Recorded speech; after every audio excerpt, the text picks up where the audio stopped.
guys, welcome to another lesson for World War II video. Okay, so the last chapter, conclusion. World War II involved hundreds of millions of people from every corner of the globe and changed our history forever. Humanity went into the conflict flying around on old school canvas airplanes and came out of it with jet fighters and nuclear weapons. We invented radar, sonar, synthetic fuel, and rubber, and we were very close to harnessing nuclear energy.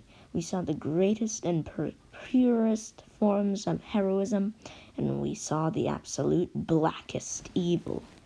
So what happened next? Well, the first order of business was to ensure that something like this never, ever, ever, and I mean ever, happened again. In October 1945, just 2 months after the surrender of Japan, 51 countries created the United Nations, an international organization in which countries try to work out their problems before they just start shooting and blowing things up. The effectiveness of the United Nations is argued about a lot, sure, but today 191 countries are involved, and we haven't had a World War III yet, so let's call it a win.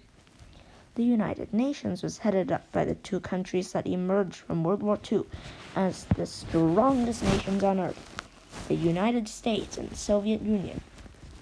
Neither country was really a mega global power in 1939, but by the end of the war, they were both highly industrialized powerhouses with plenty of money and a bunch of guns and tanks and things.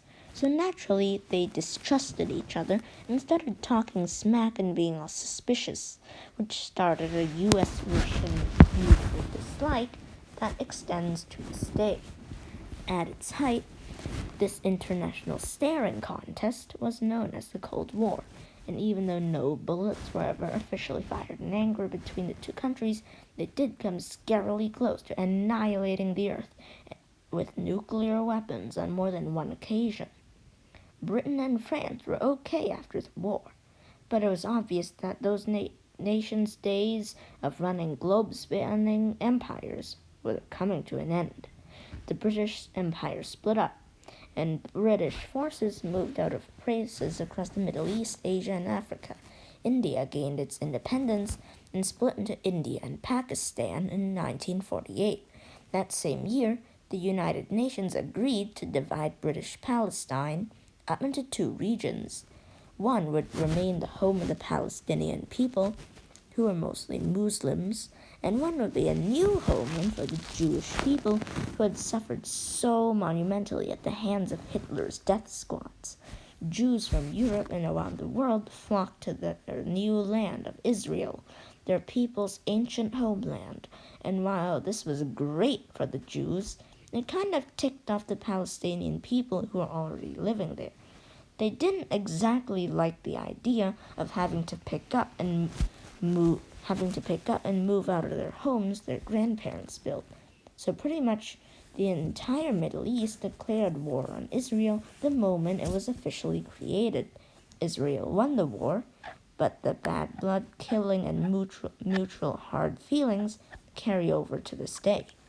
Germany and Japan were basically vanquished and had to begin a long process of rebuilding.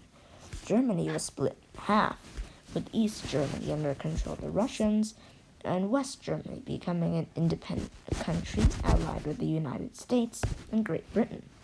Some of the top Nazis were put on trial for their crimes against humanity, and a few of them were executed. But for the most part, they got to go on with their lives as normal, which is horrible and massively unfair if you think about it. The Russians weren't exactly kind to the East Germans. You can't really blame them. And conditions in East Germany got so bad, the Russians had to build a big wall in the middle of Berlin to keep people from running over to West Germany to escape the Soviets. The East and West halves eventually joined back together in 1990. America put lots of money and energy into rebuilding West Germany and Japan, and both countries eventually came back bigger and better than ever. They're now powerful allies of the United States and Great Britain. If you'd like to learn more about World War II, Here are a couple places where you can find good information online. History.com, eyewitnesstohistory.com.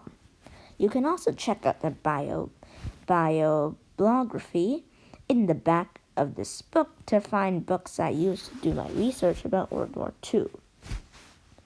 So, thank you for participating in this podcast. I can't wait to see you again in the next podcast. Any books, if you want me to read it, you can comment down below, and I'll see if I can get it. So, I'll see you later, guys. Bye-bye.